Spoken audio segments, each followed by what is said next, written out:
అన్నా నేను ఒక తెలుగులో ఓ పదాన్ని అడుగుతాను, అది ఇంగ్లీష్ లో చెప్పాలన్నా. ఓ సింతేనా? అప్పట్లో ఇంగ్లీష్ టాప్ రా స్కూల్లో. నేను అడుగు. నేను బజార్లో పాము చూశాను, దాన్ని కొట్టడానికి చేతిలో కట్టి లేకపోయింది. ఈ పదాన్ని ఇంగ్లీష్ లో చెప్పన్నా. ఓ సింతేనా? చెప్తాను ఇను. I saw a snake in నడిం బజార్ బట్ కొట్టే కట్ లేకపోయి ఇన్ మై హ్యాండ్. ఏరా ఎట్లా చెప్తే? ఒరే పిచ్చి బెదవాలరా, మిమ్మల్ని భారతదేశం గర్వించే విద్యార్థులా తీర్చిదిద్దాలని నేను ఎంత కష్టపడుతున్నానో మీకు తెలుసా? రాత్రిపూట 12 గంటల వరకు మేలుకొని ఉంటున్నాను రా. Mid night masala. ఈ విషయం వీళ్ళకెలా తెలుసబ్బా? నా పెళ్ళానికి తెలియకుండా చూస్తానే.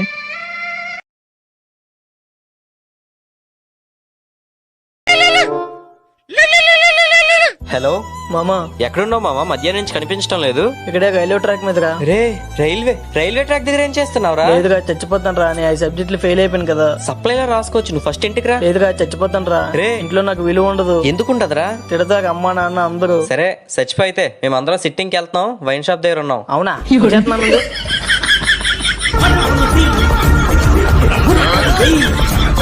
నెక్స్ట్. డాక్టర్ గారు కూర్చోండి. సమస్య ఏంటండి?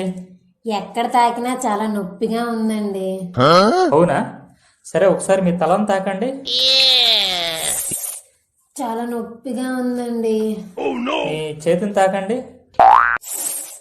చాలా నొప్పిగా ఉందండి. మీ పొట్టను తాకండి. చాలా నొప్పిగా ఉందండి. మీ కాళ్ళను తాకండి. చాలా నొప్పిగా ఉందండి. ఇప్పుడేమైనా నొప్పి ఉందా? లేదండి. ఇప్పుడేమైనా నొప్పి ఉందా?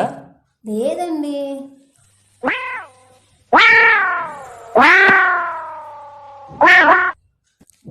సమస్య మీ బాడీలో కాదండి, మీ వేలులోన. మీ వేలు తెగిందండి.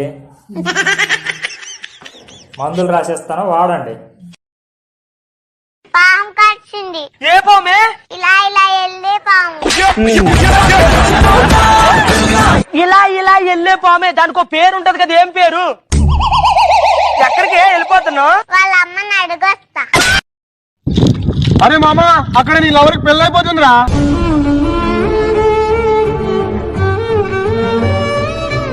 అరే మామా, అక్కడ చికెన్ మటన్ ఏం కాదురా, పప్పు అనిమేరా. చెప్పాలి కదరా నువ్వేనా?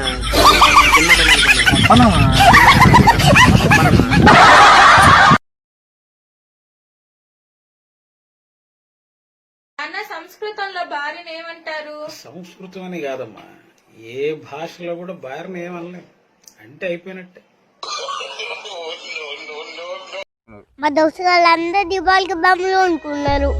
నేను బాంబులు కొట్టుకున్నామని మా అమ్మని పైసలు అడిగితే మా అమ్మ ఏమన్నా తెలుసా? అరే బిడ్డ, నీకోసం పప్పేసిండ్రా. ఏంటి బాబన్నా, ఇంకోసారి నీకోసం పప్పేసిండ్రా. నువ్వు తిన్నావు ఇంకో నైట్ అంతా దీపావళిరా అంది. నువ్వు తిన్నావు ఇంకో నైట్ అంతా దీపావళిరా అంది.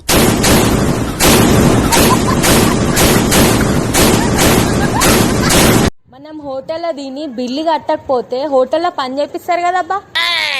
మరి బ్యాంక్ లో లోన్ తీసుకొని బ్యాంక్ లో డబ్బులు కట్టకపోతే బ్యాంక్ లో జాబ్ ఇయ్యరు ఎందుకు?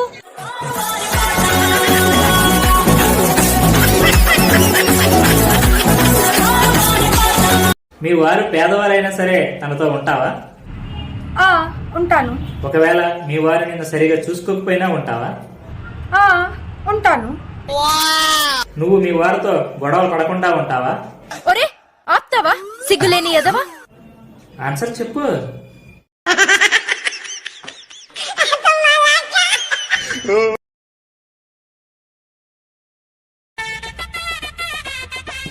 అత్తమ్మా, నాకు ఒక డౌట్. తల్లిలకి పెళ్ళాలకి తేడా ఏంది? ఏం తేడా ఉంటదే?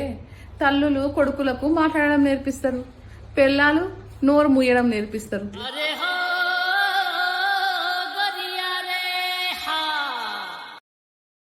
ఏమండి, మనం ఇప్పుడు ఒక గేమ్ ఆడుకుందామండి. అమ్మా, గేమ్ అంటేనే భయం. సరే చెప్పు. అయినా కూడా ఏం లేదు, చాలా సింపుల్. దాగుడు మూతలు ఆట అండి. దాగుడు మూతలైతే ఓకే. ఏం లేదు, నేను దాచుకుంటాను, మీరు నన్ను దొరకబట్టాలి. మీరు దొరకబట్టారనుకోండి, మీరు విన్ అయ్యారనుకోండి, నన్ను షాపింగ్ తీసుకెళ్ళాలి. ఓకే. నేను దొరకబట్టకపోతే నేను చెప్పినట్టు నువ్వు వినాలి. ఓకే ఓకే అయితే దాసుకోపో జల్దీ. ఓకే కళ్ళు మూసుకోండి. ఓకే సంధ్య వస్తున్నా. దాగుడు మూతల దండ కోరు వీరి పేరే. ఇదేంది ఇది నేను చూడలా. అయ్యో ఈ ఆటకి అంతే లేదుగా. ఎక్కడ దాసుకుందామో దొరుకుతలేదు.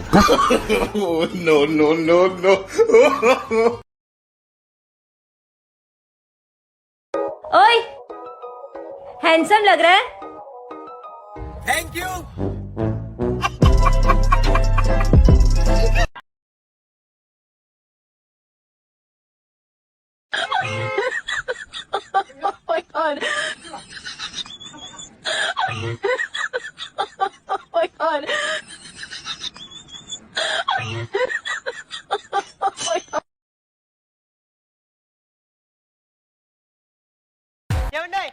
సెల్ఫీ దిగుదాం.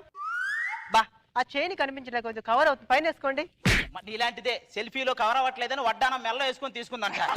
అన్న ఏందన్నా రాకొడతా అన్నావు? ఇట్లాంటివి ఎన్ని తాగలేదురా నిన్ను. నువ్వు బచ్చావి మా చేత తాగు, అర్థమైందా? ఆ లెగ్ పీస్ అందుకోబోయ్. నిద్ర రావట్లేదురా మామ, కానీ కళ్ళు మూసుకుంటాన్నా, ఎందుకో అర్థం కావడం లేదు. అన్న ఇంటికి పోతావా? నేను డ్రాప్ చేయనా? ఏ మాట్లాడుతున్నావు? స్టడీ నేను సరే దారికి అడ్డంగా ఏందిరా మీరు. బ్రో మా ఇంటి అడ్రస్ చెప్తారా ప్లీజ్, మర్చిపోయాను.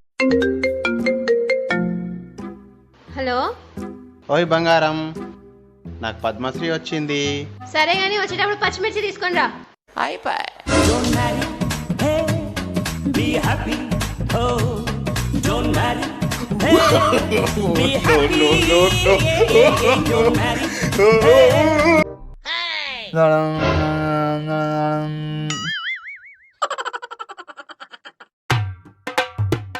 రే ఎక్కడికి రా? కంబైన్ స్టడీస్ నాన్న, ఫ్రెండ్స్ దగ్గర పోతాను. డబ్బులున్నాయా? ఇదిగో తీసుకో, బా చదువుకో. అంకుల్ ఫ్రెష్ ఉన్నాడా? రే మీ ఫ్రెండ్స్ వచ్చారా? నానా కంబైన్ స్టడీస్ చదువుకునేదానికి పోయిస్తాము. కంబైన్ స్టడీస్ అని చెప్పి మందు తాగుతున్న విద్యార్థులు, తల్లిదండ్రులారా ఇప్పటికైనా కళ్ళు తెరవండి.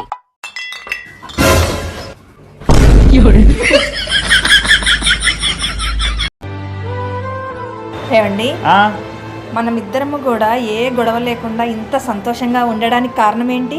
ఎవరి మీద బర్డెన్ అవ్వకుండా మన ఇద్దరం ప్రతి పనిని 50-50 షేర్ చేసుకోవడమే కదా. అవును కరెక్ట్ చెప్పినావు సంధ్య.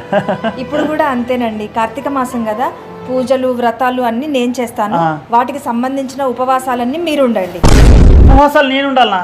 50-50 కదండి. అయితే పూజలు నువ్వు, ఉపవాసాలు నేనా? అంతేగా. ఎందుకండి అలా చేస్తున్నారు? నేను ఏది చేసినా మీ క్షేమం కోరే కదండి. నేను గుడి వరకు వెళ్ళేసి వస్తాను. ఆ ఇల్లాలి దయ వల్ల ఉపవాసాలు నన్ను చేయమంటుంది. ముక్తి మార్గం ఇది ఎక్కడ ఉందా? సంసార ఏంది కేపాలు ఇవి నాకు కేపాలు తెలియదు, మరి గీపాలు తెలియదు. బర్రె పాలు ఆవు పాలు అయితే తెలుస్తుంది, మరి అది కొత్తగా వచ్చిందేమో పాకెట్లు, మనకి ఏది తెలియదు. ఆయన కేపాలు ఇప్పుడు సీఎం అయితే అంటుండు తెలంగాణలో. కేపాలే గాని ఓరే గాని మా పింఛన్ పైసలు ఆపితే మాత్రం మంచిగా ఉండదు. నీకు ప్రజాశాంతి పార్టీ గురించి తెలుసా? నాకు తెలియదు. విజయశాంతి తెలుసు. విజయశాంతి కాదు, ప్రజాశాంతి పార్టీ. హే చూడు, ఈ మెడిసిన్స్ రోజు వేసుకుంటే బాడీ సాఫ్ట్ గా, స్ట్రాంగ్ గా, ఫ్లెక్సిబుల్ గా మస్తు ఉంటది. బేబీ నువ్వు ఎప్పుడు నన్ను ఎలా పిక్కు తింటావో అలానే పిక్కు తిను. దానికోసం సాఫ్ట్ గా, స్ట్రాంగ్ గా, స్పైస్ గా ఉండాలా? ఇలాంటప్పుడే గుండె రాయి చేసుకోవాలి. I'm sorry. నువ్వు సారీ చెప్పకు, ఊరికి సారీ చెప్తే ఏమవుతుంది తెలుసా? అసలు ఇంతవరకు నేను గొడవ స్టార్ట్ చేయలేదు, ఆర్గ్యుమెంట్ స్టార్ట్ చేయలేదు. నేను ఎన్ని పాయింట్స్ నోట్ చేసుకున్నా తెలుసా? నువ్వు జమానాలో మర్చిపోయిన ప్రామిస్లు, ఎన్నిసార్లు అబద్ధాలు ఆడావు, ఎప్పుడో పెళ్ళైన కొత్తలు చేసిన తప్పులు అన్ని లిస్ట్ లో పెట్టుకుని, మైండ్ లో పెట్టుకుని నేను గొడవకు సిద్ధంగా ఉంటే నువ్వు ముందే సారీ చెప్తే ఇప్పుడు ఈ పాయింట్స్ నేను ఎవరి మీద వాడాలి? సో గొడవ స్టార్ట్ కాకముందు సారీ చెప్పదు, నువ్వు గొడవ అయినాక అప్పుడు వచ్చి బతిలాడుతూ సారీ చెప్పాలి. అర్థమైనా?